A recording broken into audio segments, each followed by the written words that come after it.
Surya Kumar Yadav as captain कल वापस action में दिखने वाले हैं। हार्दिक पांड्या बहुत अच्छे टच में दिख रहे हैं। नेट प्रैक्टिस सेशंस में बड़े बड़े छक्के मार रहे हैं। श्रेयस अय्यर एंड रवि बिश्नोई को टीम में ऐड किया गया है, obviously because Tilak Varma injury के चलते बाहर हो चुके हैं। एंड सारी स्पॉटलाइट बॉलिंग यूनिट में ना जसप्रीत बुमराह के ऊपर होने वाली है, क्योंकि उनके वर्कलोड को लेकर हमेशा बातें होती है कि कौन सा मैच वो खेलेंगे, कौन सा नहीं खेलेंगे, पांचों मैच खेलेंगे या नहीं खेलेंगे इस सीरीज में। बट मेरे ख्याल से प्रॉब्लम होनी नहीं चाहिए, क्योंकि एक मैच में 4 ही ओवर डालता है T20I में एक प्लेयर। सो वर्कलोड इतना होगा नहीं, तो वर्कलोड मैनेज भी हो जाएगा। और ऑब्वियसली आगे T20I वर्ल्ड कप आ रहा है, तो उसके लिए बहुत क्रूशियल हो जाते हैं हार्दिक पांड्या और जसप्रीत बुमराह।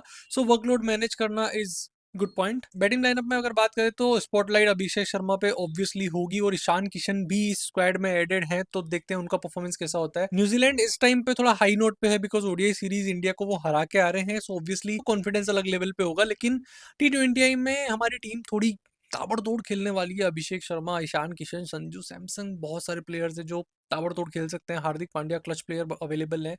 बट स्टिल अगर ये सीरीज हम जीत जाते हैं तो इंडिया का कॉन्फिडेंस फिर से बिल्ड हो जाएगा। सो हमें ये सीरीज जीतना बहुत जरूरी है, आने वाले वर्ल्ड कप के लिए भी बहुत ज्यादा कॉन्फिडेंस देगा पूरी इंडियन टीम को। So what do you think, कौन से प्लेयर को आप स्पॉटलाइट में देखना चाहते हो, या आप चाहते हो कि ये प्लेयर परफॉर्म करे? Do comments. Hard hitting Pandya, अगर हार्दिक पांड्या इस T20I सीरीज में 2-3 हाफ सेंचुरीज लगा देना तो भाई हैरान मत होना। टीम इंडिया की नेट प्रैक्टिस सेशन में हार्दिक पांड्या ने बड़े बड़े छक्के मारे हैं। गौतम गंभीर was shocked, laughing. Surya Kumar Yadav बोलते हैं कि सेकंड ईयर में मारा है शिवम दुबे को। Bro, Hardik Pandya best clutch player of Indian team, best allrounder of Indian team, किसी कारण से बोलते हैं। बहुत पावरफुल शॉट्स मारते हैं, और अगर मारा है तो वो सेकंड थर्ड टीयर में ही जाता है। और वो लंबे छक्के मारने के बाद वही हार्दिक पांड्या वाला स्वैग, वही हार्दिक पांड्या वाला एटीट्यूड, नो लुक शॉट्स, ये सारी चीजें आपको कल एक्शन में दिखने वाली है। बड़ी बात क्या है, India versus New Zealand first T20I जो नागपुर में होने वाला है ना, अंदर की खबर बताता हूँ। नागपुर का मैदान इंदौर के मैदान की तरह 6 हिटिंग ग्राउंड नहीं है। यहाँ पर वो हाई स्कोर्स नहीं जाते। एंड उसका सबसे मेन रीजन है नागपुर की पिच।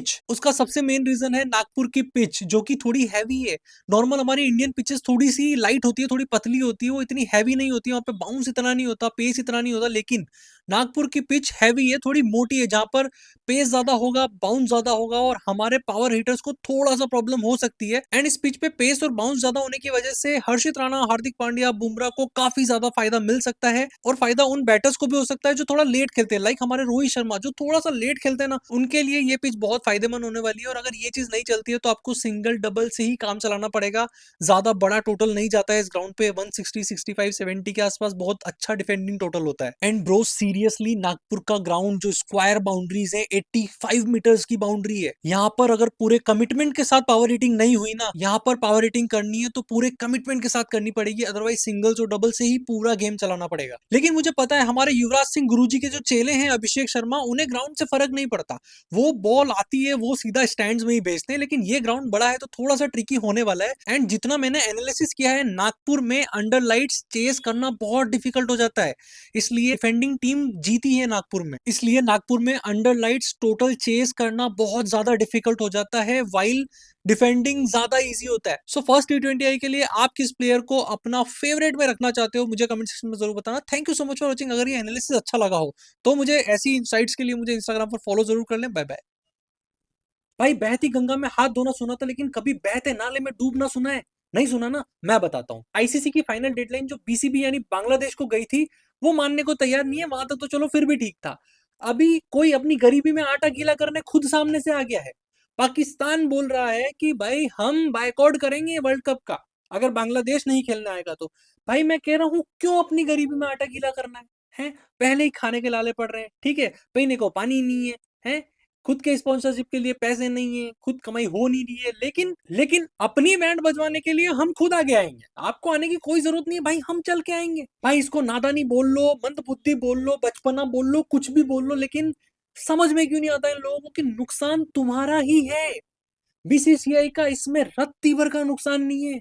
तुम्हारे 4-5 लाख रुपए से क्या ही हो जाएगा भाई? हजारों करोड़ों की वैल्यूएशन लेके बैठा है बीसीसीआई। क्यों खामखा अपने ही पैर पे कुल्हाड़ी मारनी है?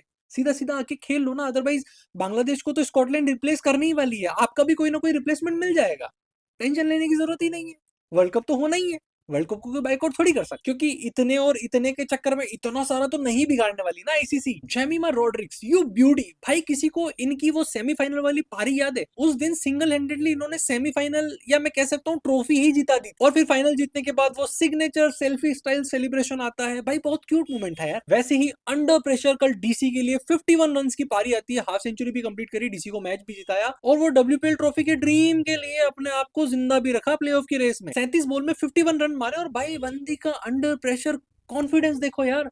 सेमीफाइनल में अंडर प्रेशर सेमीफाइनल जिताया, अंडर प्रेशर इंडिया को सेमीफाइनल जिताया, कल जब डीसी का डू और डाई मैच था अंडर प्रेशर वो मैच जिताया मुंबई इंडियंस के सामने। इस बार मुंबई इंडियंस का तो कुछ समझ भी नहीं आ रहा है, क्यों उन्हें खुद ही नहीं समझ में आ रहा है एक्चुअली कि मैं ओपनिंग क्या करनी है, मैं कैसा कॉम्बिनेशन खिलाना है। वो कब से ट्रायल्स ही किए जा रहे हैं, पर उसमें आधा टूर्नामेंट आपका निकल चुका है, क्वालिफिकेशन का टाइम आ चुका है। तो इस वजह, तो इस जगह डीसी का अच्छा फाइट बैक रहा है, और जेमिमा रोड्रिग्स भाई सैल्यूट है आपको। Thank you so much for watching. ऐसी डब्ल्यूपीएल न्यूज के लिए मुझे इंस्टाग्राम पर फॉलो जरूर कर लें। Bye bye.